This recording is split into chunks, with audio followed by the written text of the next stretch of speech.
Assalamualaikum warahmatullahi wabarakatuh. Alhamdulillahirrabbilalamin. We meet again in this channel, in this video.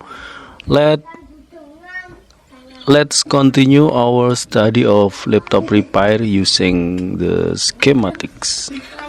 Well, this time we will discuss about audio problems. Problems with laptop audio, of course, vary, ranging from minor problems to serious problems involving hardware on the motherboard. Mild problems, for example, because of an error in the driver software or because the internal speaker are damaged, or because of problems with certain components in the Windows system.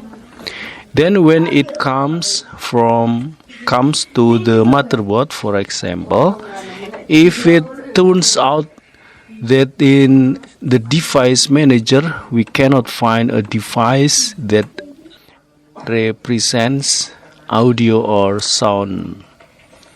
So if we can suspect that the sound IC cannot work normally, it could be because the IC is damaged. It could also because the IC is not getting a normal voltage supply. For example, in this schematic, this is the Acer V3 schematic. We can check the sound IC supply voltage on this pin, on the VDD pin. We can see here that this pin should get a supply voltage of 3 volts with a voltage code of 3D3V_S0. Then make sure that this pin number 1 gets 3.3 volts. If not, it is necessary to trace